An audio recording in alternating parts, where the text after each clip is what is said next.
What's up, guys?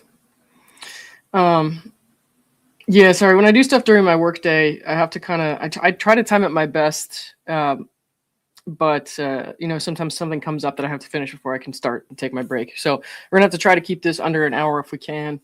Hopefully, I should be able to do that. I'm gonna tell you right now, if you have any history with like eating disorder or anything like that, you're maybe want to give this one a miss.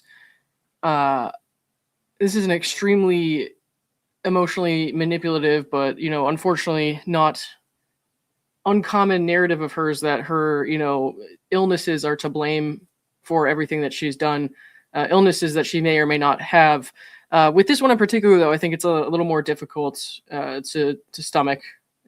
No pun intended or whatever, but because she very clearly, like, of all the medical conditions she's faked, like this, she very clearly does have some sort of unhealthy relationship with food, because she describes it as if like her being underweight and her issues with eating and purging and whatever are like the reason for basically all the things that are going wrong in her life. And you can actually see that, like, that's something that you can see with your own two eyes. It's it's, you can't really deny that one, right? Does it validate what she's saying? No, but you can see that she is suffering, and I would like to say that nobody wants to see her. Well, I can't speak for everyone, but I don't want to see her suffer from her eating disorder. Nobody's really asking for that, to my knowledge. But there's only. Let me put it this way. I'm trying to be delicate here in a way that I'm not usually, because I'm like, I don't enjoy that somebody's struggling with this. She tries to excuse everything she's done and to try to like punish others with this narrative about her eating disorder, when it's really like it actually has nothing to do with the situation she's in. It sucks. She should take it to a therapist and work through it, but it has nothing to do with anybody else. And so we're gonna go through this, and I'll probably skip over some parts that I feel like are a little bit gratuitous and don't really need to be seen in such graphic detail. She's clearly making herself sick, losing weight. Yeah, I mean, she's pretty selective with when she decides to make this an issue. There's no doubt about that. Give me 1 second here, guys.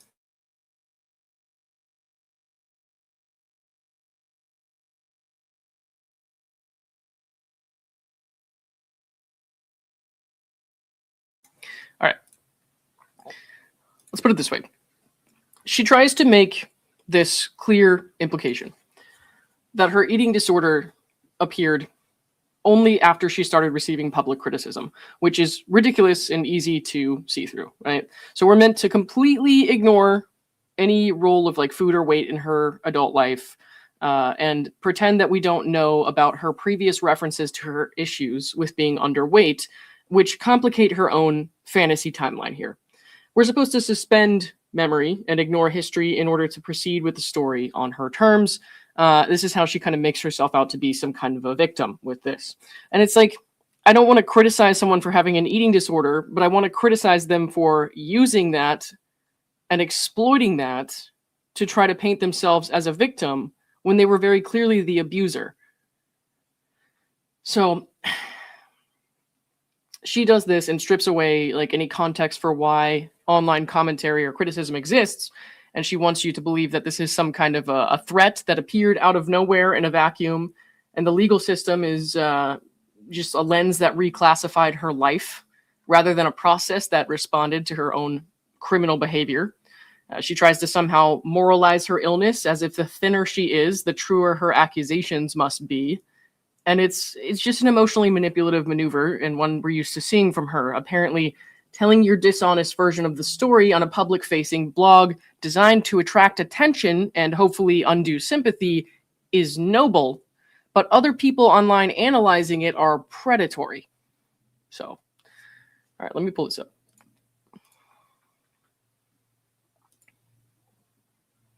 Okay. Maybe she should try dance. I don't know if that's, I mean, do whatever, I guess.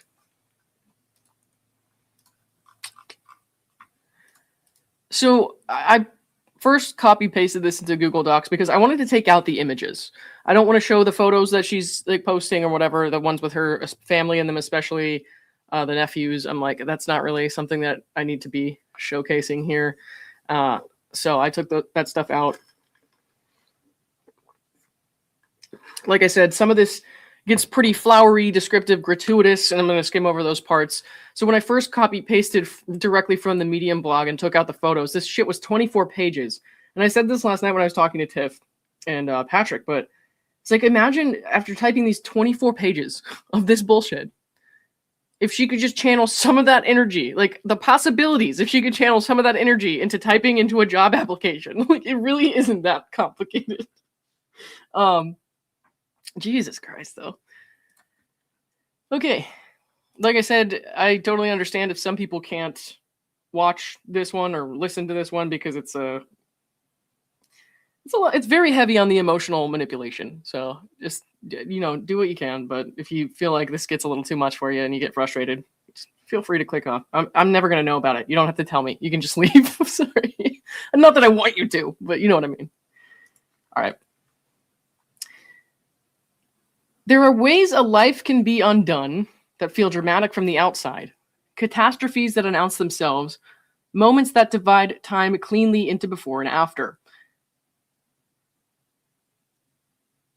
What? Sorry. The kind of suffering that arrives with sound effects. Sirens, collisions, an event people recognize instantly and know how to name. What happened to me did not look like that. Okay.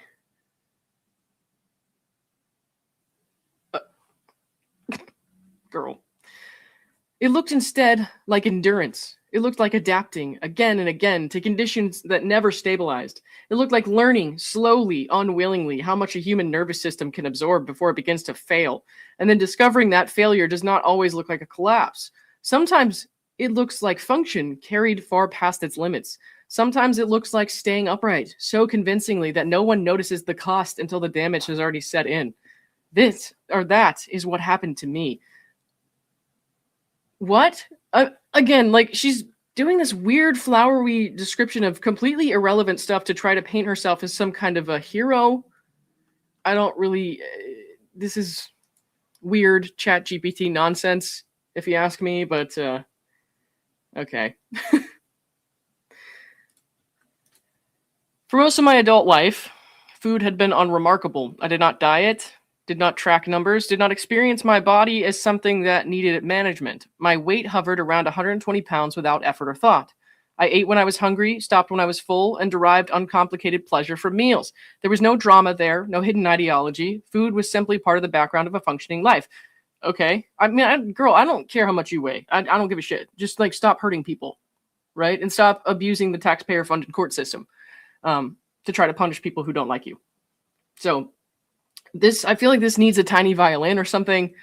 If this were coming from anyone else, like just like anyone else basically that had any real interest in educating people about eating disorders, and it wasn't such a manipulative piece of crap of an article, you know, then I might not be so critical of this.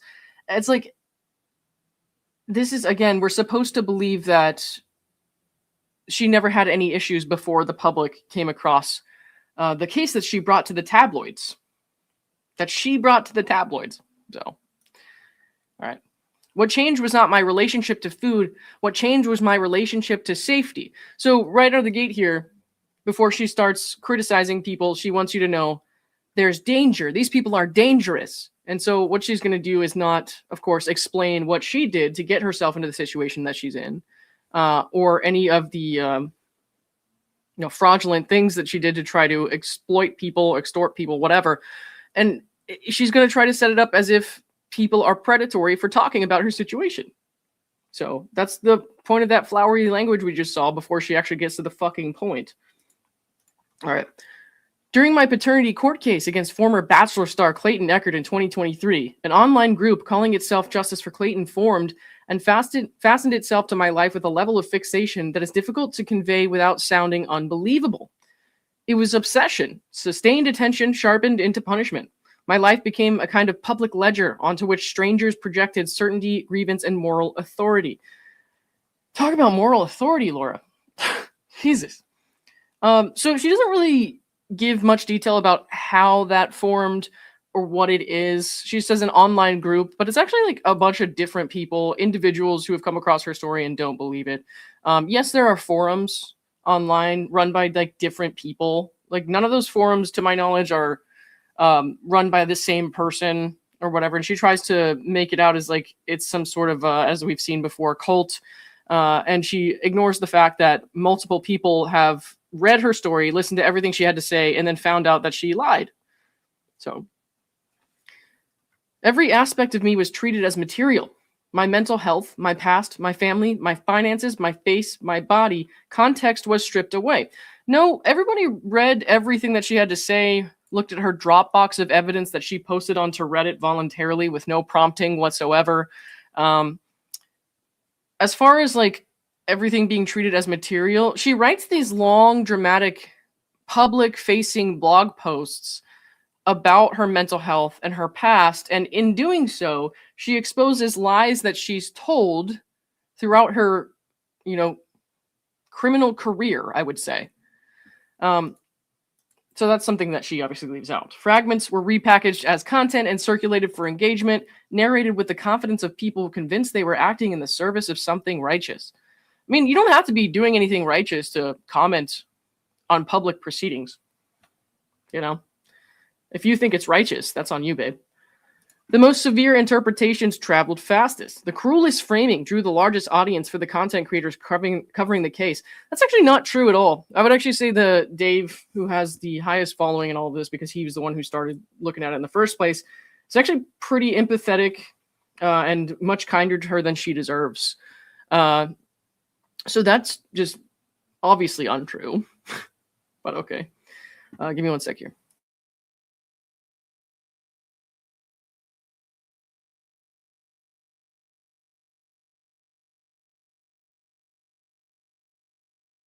Okay. Bruce says she generalizes in order to make the argument that JFC is a niche and not what it actually is, which is a reflection of 99.99% of the general public looking at this case. Yeah, that's true. Something to bark about. Thank you for becoming a new member. I appreciate that. I like your dog. Okay. I had never met these people. I had never harmed them, yet they spoke about me with the certainty and contempt typically reserved for someone convicted of murder. Again, she's trying to equate like this to like, they're acting like I killed somebody. Well, no, they're acting like you committed a bunch of fucking felonies, but that's pretty deserved. Someone in society has already decided is undeserving of empathy or nuance. So plenty of people treated her with empathy and the situation with nuance.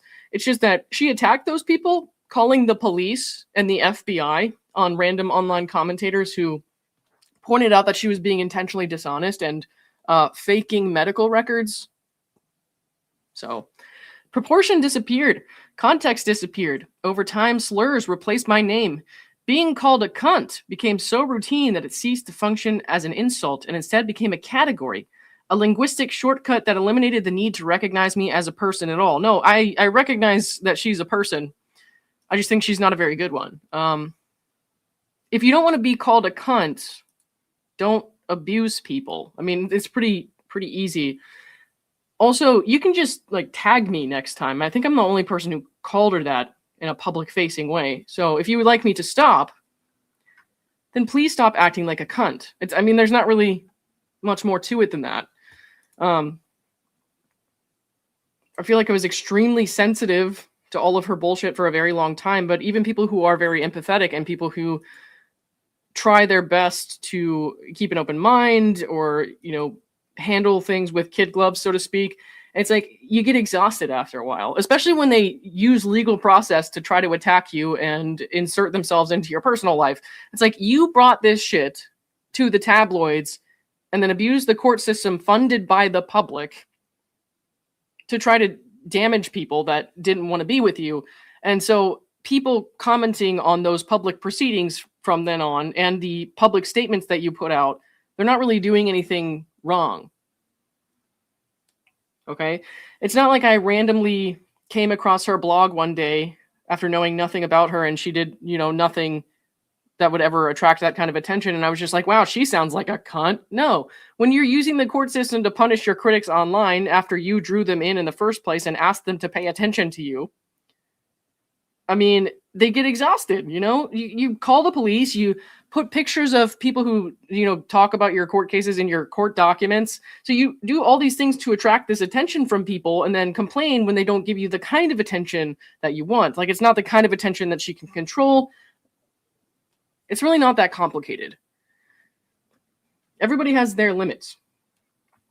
So it's not like I came out one day and was just like, well, she's a bitch. You know what I mean? Like, she actually had to go out of her way to fake a person, pretend to be a different person, and exploit my, or like not exploit, but and manipulate my emotions by pretending to be an ex-boyfriend of hers to try to convince me that she was going to off herself if I didn't stop talking about her online because I was reading documents from her court case. So I think people forget that. I didn't just like one day wake up and decide that I wanted to be a heinous asshole towards her. She actually did shit like that. So, all right. Give me 1 second.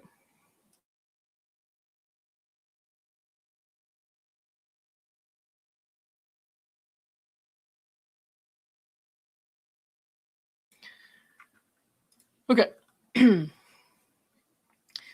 Through repetition, the extraordinary became ordinary. Dehumanization normalized for those delivering it and is inescapable for the person receiving it. Dude, there's nothing inescapable about this. Like, nobody's sitting her down and forcing her to watch these videos. Nobody's sitting her down and forcing her to read Reddit or join a Discord of people who don't like her to see what they're saying about her. Like, her inability to control herself and stop, you know, like, obsessively following people who don't have anything nice to say about her, that's not anyone else's fault. And it's certainly not inescapable.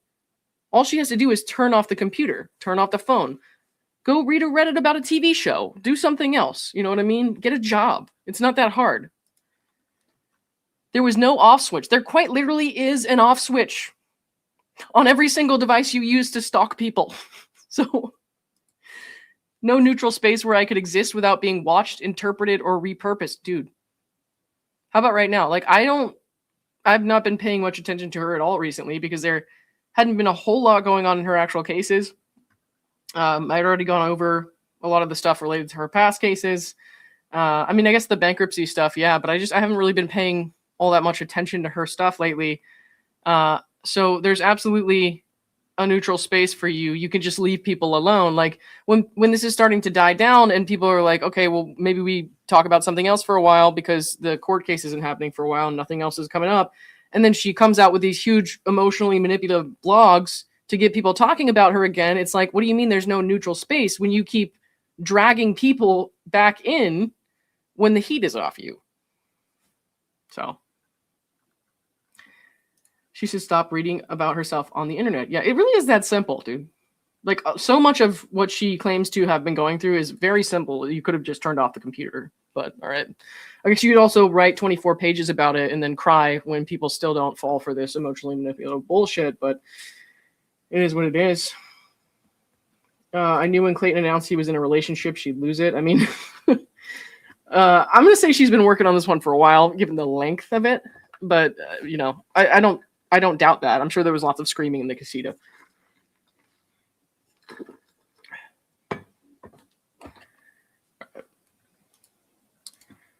The real Karsten, thank you for 17 months. May have obsessive compulsive disorder, but she is intentional. I don't know. I mean, I couldn't tell you that. I'm not, like I said, I'm not a doctor, and I'm certainly not hers, but it's very easy to just like get off the subreddit that's talking about you that you don't like. It's not that hard. Okay.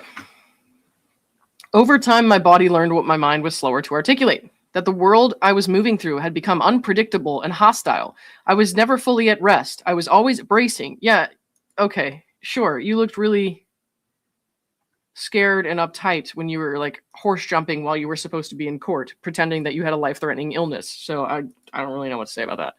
It was under those conditions that my relationship with food began to shift, not as an intention, but as an adaptation. So right here is like, that's clearly a lie. She has described before that she was very underweight before she ever faked her pregnancy with Clayton. What did she say? She was like 90 pounds or under 90 pounds or something. And now she wants to pretend that this is a new issue that had never happened before. So that right there is like a dead giveaway. Like none of this is honest at all. Okay. My body was searching for something, anything that still obeyed rules. And I'm like, well, stop breaking the law. You don't have to do anything to your body. Just stop breaking the law. In a life governed by accusation and volatility, food became one of the few remaining places where cause and effect still held. Eat or don't. Hunger responded. Abstention produced quiet. There was no audience, no commentary, no moral jury. Dude, I don't know what you want me to say about that. Like, this has absolutely nothing to do with the people that you're trying to point the finger at. And there's no connection between her court case and the people commenting on it and this relationship to food, to be honest, because you can see that her life has been, pretty fine. She has her family, she has her horse jumping and all that, whatever. She could go get a job if she wanted to, have a more, I guess, active life, but instead she decides that she wants to sit around all day and write these blogs. That's not really on anyone else. Okay. So I'm not going to read this stuff that she writes about anorexia and what anorexia is like, because I don't want anyone to think that she has like actually any idea or is like portraying anything honest that other people would come across and have that affect them in some way. This is not somebody that you should be looking to as kind of an icon or anything like that, or somebody that you should be listening to if you have an eating disorder and you want to get help with it. Like, this is not someone that you should be going to. So I'm going to skim over a lot of this stuff. It's not in touch with reality, and that's by intention. She's not doing this because she's not framing it this way because she's crazy, although she totally is crazy in my opinion. But she's not doing that because she's crazy. She's doing that because she's a raging asshole who wants to blame everyone else for her problems. And this is just her latest attempt to frame an illness into the reason for everything that she's done wrong. And she's done it with the autism that I don't believe she has, because she suddenly came up with that diagnosis after she was already finally, ruled against in a court. She's done it with the fake pregnancies, the fake cancer. I'm just not going to give too much to that. Give me one sec. That is how anorexia entered my life, not as a wish to vanish, but as a body's response to prolonged threat. Again, not true. This issue was clearly present before she was ever given any real public attention. And also, it's not anyone's fault if she decides not to get help for her issues. It's really not. She could be doing that instead of spending her time reading Reddit for people that she hates. It's pretty easy. Okay. She talks about the indictment there, how she was indicted on charges related to the paternity case. The indictment did not merely add pressure to a situation already strained beyond reason. It dismantled the last remaining structure holding me upright. Dude, so she blames the courts punishing her for her crimes, giving her a chance to stand trial, by the way, which everybody knows she's guilty. Okay? We're technically innocent until proven guilty in this country. So she blames the courts for her problems now. Again, it's very transparent. It's like, how dare they try to hold me accountable for my literal crimes?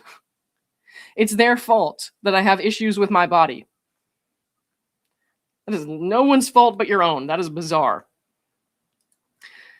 Again, they blame my body, my history, my words were now broadcast to a much broader audience, and they were filtered through the language of gravity of the criminal legal system. Yeah, because you did a bunch of felonies. I mean, it's really not that hard to understand.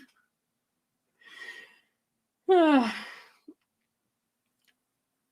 have a hard time imagining what it would be like to have such little ability to take like personal responsibility for your actions that you would actually believe this. It's insane. All right. And then she's mad because strangers watched in real time as proceedings were live streamed, clipped, narrated, and monetized. Yeah, that's right. So when you abuse the public court system funded by the public, they have a right to, public information from the court. So people, would get court documents from her cases and she would like act outraged like somebody was violating her privacy. No, you abused the taxpayer funded courts to hurt men who did not want to date you. You faked medical conditions, faked medical documentation, committed medical fraud by pretending to be, well, medical fraud might not be the right word for it, but by pretending to be doctors and signing notes to that effect. At one point, apparently pretending to be a lawyer. Like you did all that stuff, and then you tried to, make the public pay for it. So because somebody didn't want to date you. No. So now people are allowed to criticize that publicly because you put out these public facing narratives. People are allowed to criticize that. Again, it's not noble to come on here and lie and try to tell your story in some self-serving way, but somehow dangerous or threatening to comment and criticize that.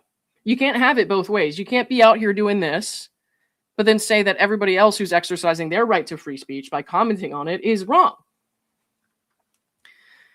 And then, of course, she says because, content creators or whatever are covering the case, that's when the bulimia emerged.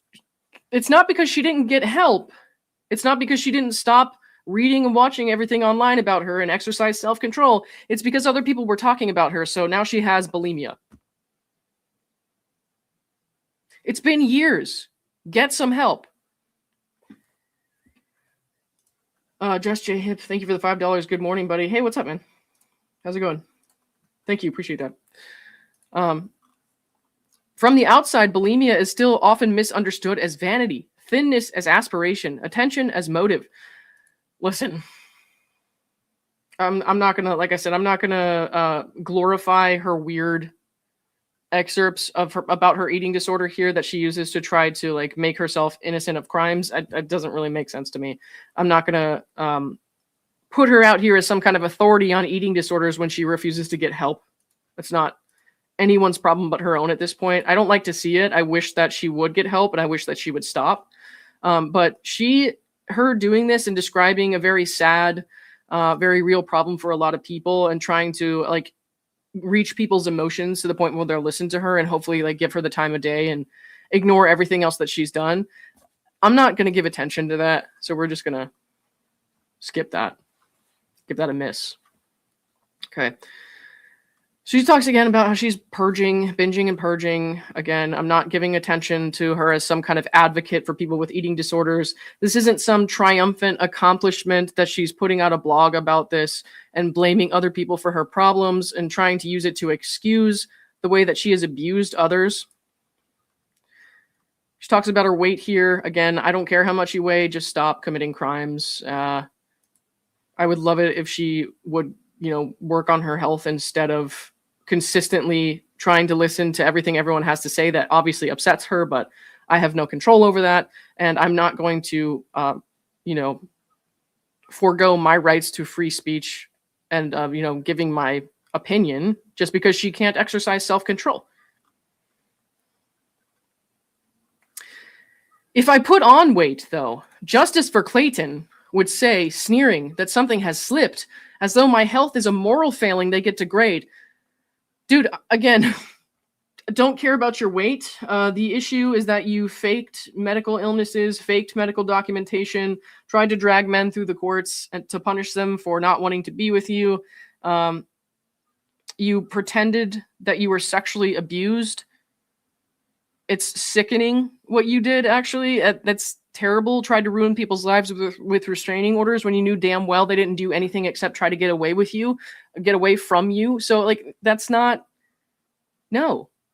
There's no connection to reality here from what she's saying. She looks anorexic is almost meant as a dig, but my illness hears that one differently. It hears it as the only sentence that sounds like approval. The only moment when the noise stops being purely punitive and briefly turns into a sick form of validation, the kind that makes you feel relieved and ashamed at the same time. Girl, say that to a therapist. Not to the internet that hates you. That's idiotic.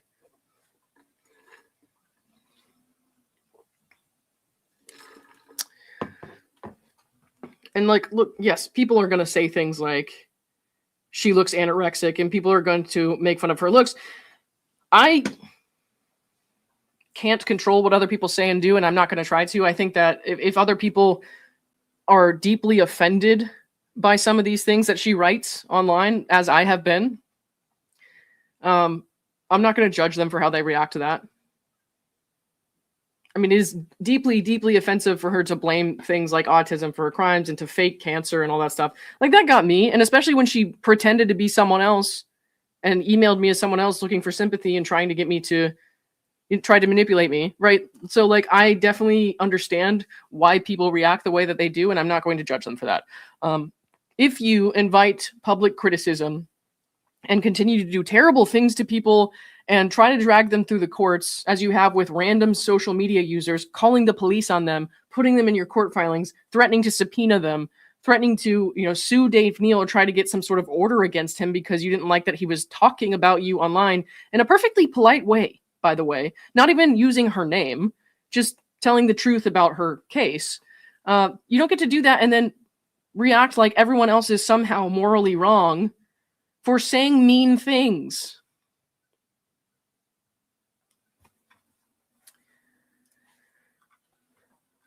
Basically, I'm stuck. Truly, it is a living hell. Again, turn off the computer. That's all you got to do. She says, my physicians have diagnosed me with anorexia nervosa, extreme severity, purging type. Okay, I don't care about your diagnosis. Take care of yourself. Just stop blaming it on other people.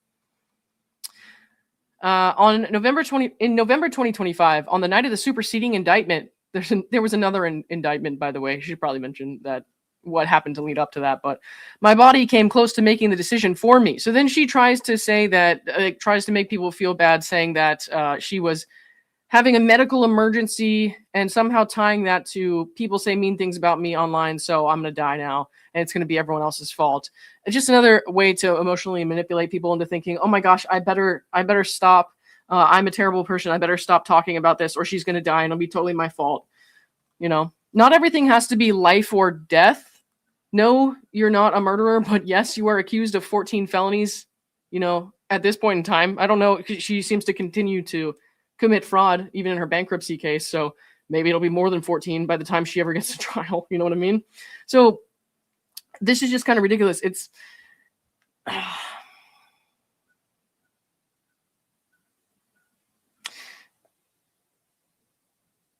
I'm sorry. I'm trying to form the words here. Yeah, I can't. I lost it. I lost the train of thought.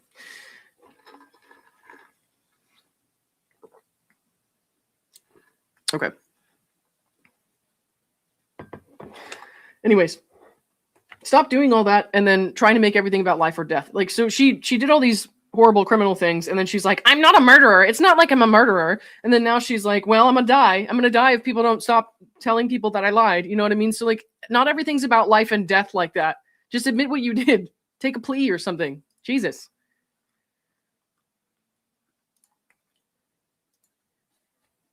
What makes this unbearable is not the idea of death itself, but the knowledge of who would be left behind if it came.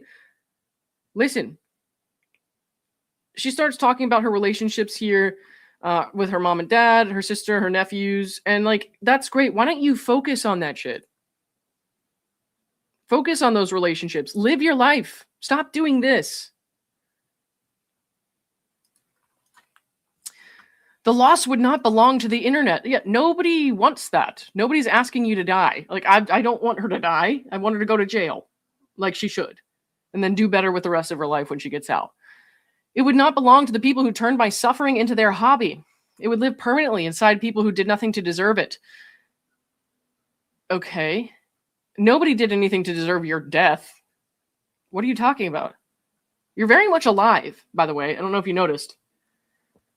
Anyone who has the time and energy to write 24 pages of this crap is very much alive. She's talking about, her father's illness, which has nothing to do with her case, nothing to do with any of this. She's talking about how her family and her sister and all of them would grieve because they would lose her and all this stuff. And, like, okay, this sounds like something that you need to hear and maybe work out with a therapist. I don't really know why you want the internet at large to see it, other than to think, oh, people care about her. That means we should stop talking about her so she doesn't die and we don't punish those other people that care about her. No, again, it's just like this huge emotional manipulation. doing backflips, saying all kinds of random crap that has nothing to do with the crimes that she's committed.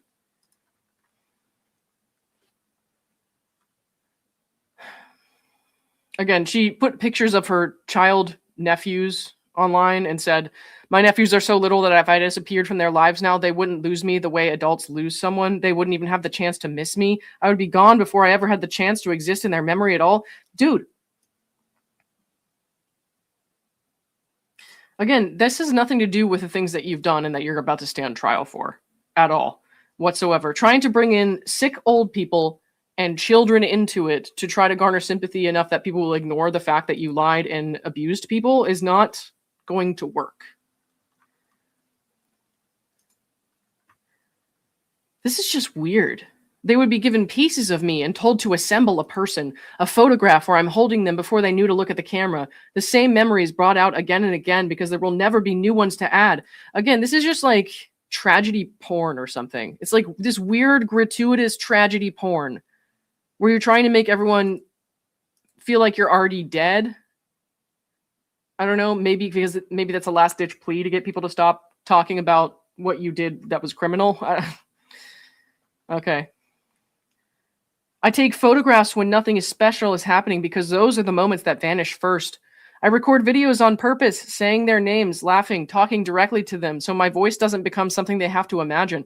I write cards for no occasion at all, leaving behind my handwriting, my phrasing, the unmistakable fact of me. Holy ChatGPT, bro. This is some weird bullshit.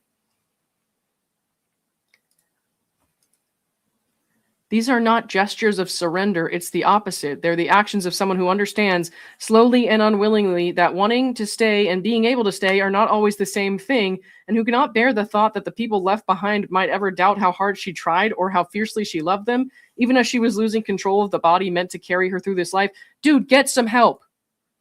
Go to a hospital, get some help. Now. Instead of publishing this. It's been years. This has been going on for years. Get some help. You don't have to die. Nobody's asking for that. This is the craziest, most emotionally manipulative bullshit I've read in a long time. I don't need to read this.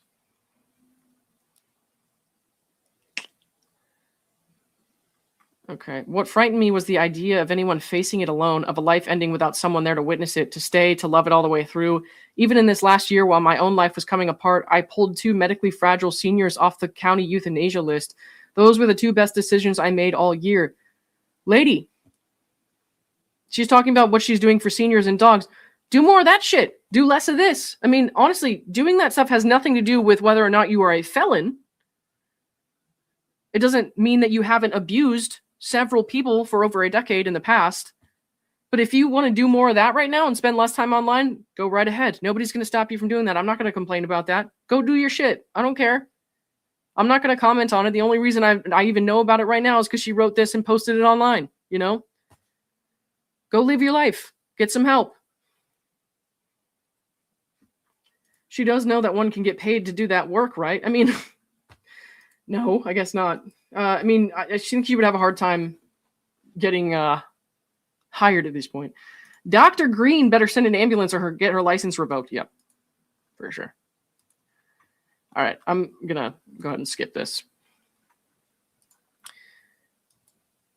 Okay, she's trying to, like, glamorize herself here. Like, if you're doing this stuff because you really like it, like you're saying, that's great, but like right now you're just using it to try to distract people from the awful things that you've done, and also to make people who criticize you feel bad, and I don't feel bad because I know exactly the way that you work.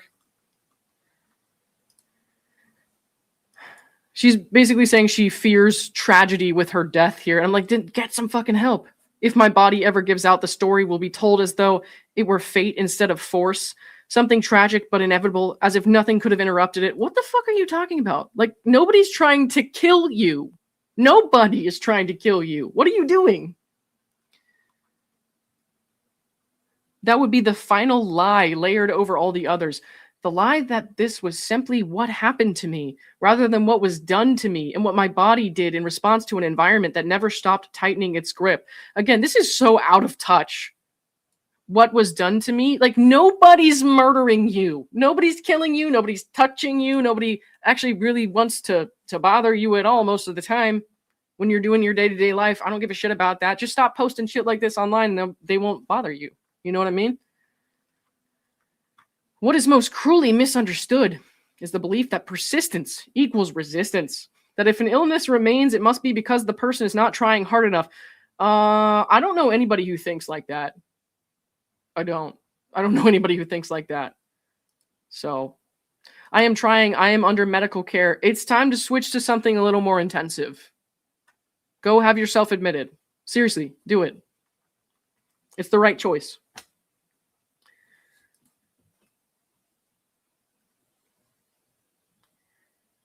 Okay, there's only a body that has been kept under threat for too long and has not yet been given the conditions required to recover. Right. So you can't control other people like that. If like I said, go check yourself in somewhere. Get well. That's your only choice at this point. It's really what you should do. Again, nothing happened to her. She did it herself 100%. Yeah.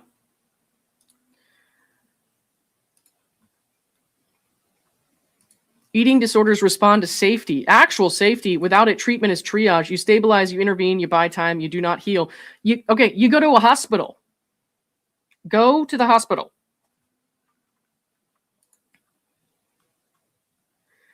I'm not going to, like I said, give too much credibility to what she's saying here, so I'm just going to go ahead and skip past that.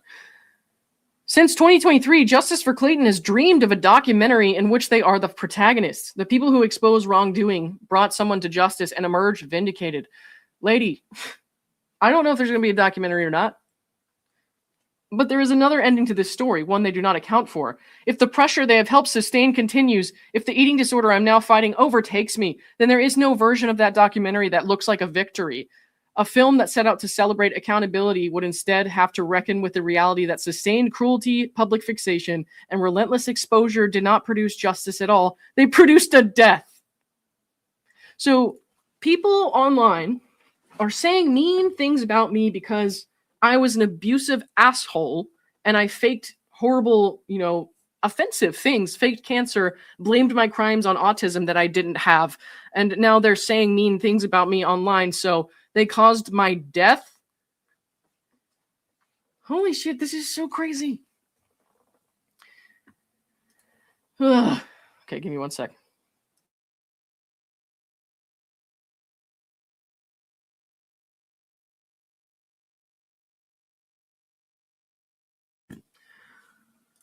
Yeah, I know about the podcast. I'm saying she's thinking about a film. I know about the podcast, so I'm going to be in that whenever that shit comes out. But she's talking about, like, she thinks there's a film coming or something. It was just kind of crazy. Imagine if Ted Bundy wrote something like this. That's awesome. Okay.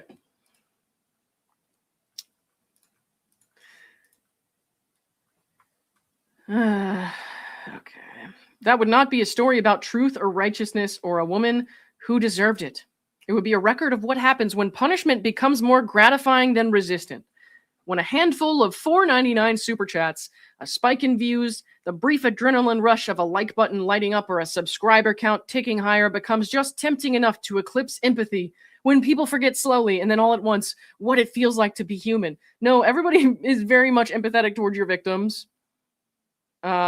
Everybody knows what it feels like to be human. So, but let's talk about this $4.99 super chat bit. She always harps on the super chat, the monetization, whatever. Okay, let's talk about the moral theater here. This essay is carefully emotionally optimized. She tries to demonize people for making money for doing their job by complaining about donations or revenue. This is what my suffering was worth to them, she's implying. She tells this story as if her version of events can survive court scrutiny, public records, sworn testimony. It hasn't, by the way, because the family court, the appeals court, the Arizona Supreme Court all ruled against her. But for the sake of this hypothetical, let's pretend her story can survive all that. But her story is supposedly, after surviving all that, undone by a $5 donation.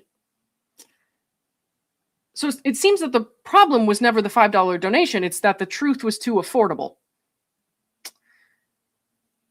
She's sitting here pearl clutching over the $5 super chat like it's a proof of original sin. You know, $5 apparently is the precise amount at which speech curdles into corruption and facts evaporate. No need to look at documents or transcripts or testimony, just point at the tip jar and gasp. It's a wonderfully lazy moral theater, I guess. Reality is valid until someone buys a coffee, at which point the truth is retroactively reclassified as harassment. So journalism, I guess, died the day that newspapers started costing a quarter, and the Constitution should have come with a suggested retail price. One sec.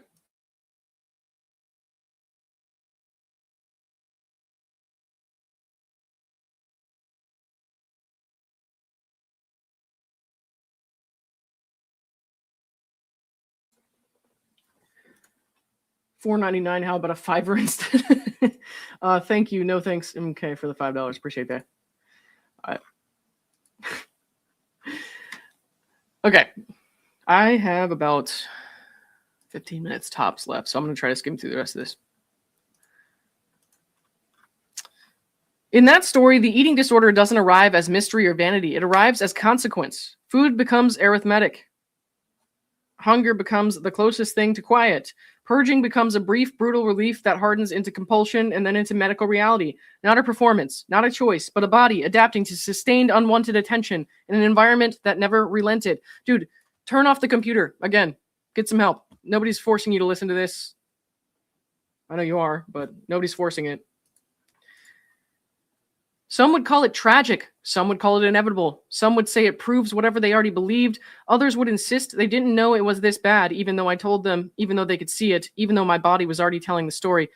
Lady, I don't want to look at your body. I don't give a shit. Just go get some help. Seriously, stop. Just stop putting this stuff out there, and there's going to be nothing for us to talk about. So, don't care. For justice for Clayton followers, it would be mourning the social media communities that would eventually go quiet. A server archived, a fixation replaced with a new case. Dude, you sound bitter.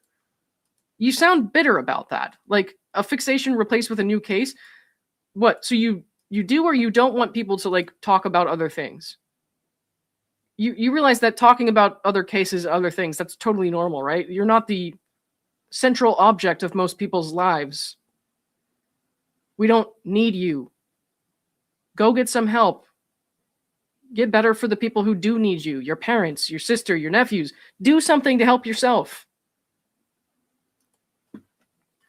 For the content creators who profited from this, it would be years spent litigating whether their sustained, knowing, and monetized conduct constitutes intentional infliction of emotional distress. Go on then.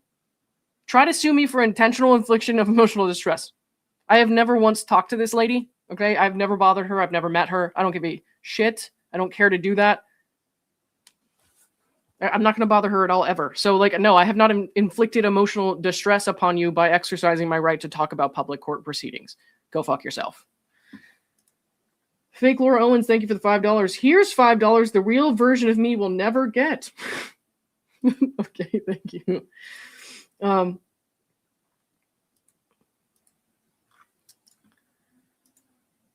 Yeah, this is just weird. I don't care. Like, if she were to ever try to sue me for something like this, I would not even be remotely worried about it. Like, I'll do it. I don't care. You're not going to scare me with that. For my family, there would be absence, silence, and the plain devastating truth that I was still trying to heal, still trying to build something good when the world chose to keep watching instead of stopping. What do you mean? They're public court proceedings. You can't emotionally guilt people into not paying attention to the way you abuse the courts funded by the public. And sitting inside that knowledge is the simplest, hardest truth of all. None of this ever needed to happen, and I never should have had to suffer this much just to earn the right to keep living. You totally have a right to keep living. Nobody's trying to stop you from doing that. Nobody. You don't have to suffer. You can close the browser tab, turn off the computer, whatever you need to do. Seriously. She seems to be doing just fine. Like, she writes these big emotional articles to try to scare people out of talking about her or telling the truth about what she's done. And then she, you know, is seen in photos, I guess, like working out at her gym that she posts, or like her horse competitions, seemingly just fine. Like, do your thing, go live your life, whatever. So it's like, it's not consistent with reality at all. So, hey Tiff, what's up? All right. Well, now that that's over. And, you know, she had some memes, like some JFC memes on the bottom of this that I took out. Like I said, I took out all the images because I'm like, again, you don't get to terrorize people online and terrorize people with the courts, innocent people, and then pearl clutch when somebody makes memes about you. Like, it might suck if you're the recipient or the target of those things. Like, that might suck, but you don't get to terrorize people and then be like, oh my God, look, they made a meme. They made a meme of my face. Like, shut up. Turn off the computer. It's not that hard. All right. Well, I'm glad that's over. But I actually should get back to work now. I have a little bit of time left at the rest of my break. So I'm going to take off. But thanks, guys. I'll see you for the next one, because I'm sure there will be one. So bye.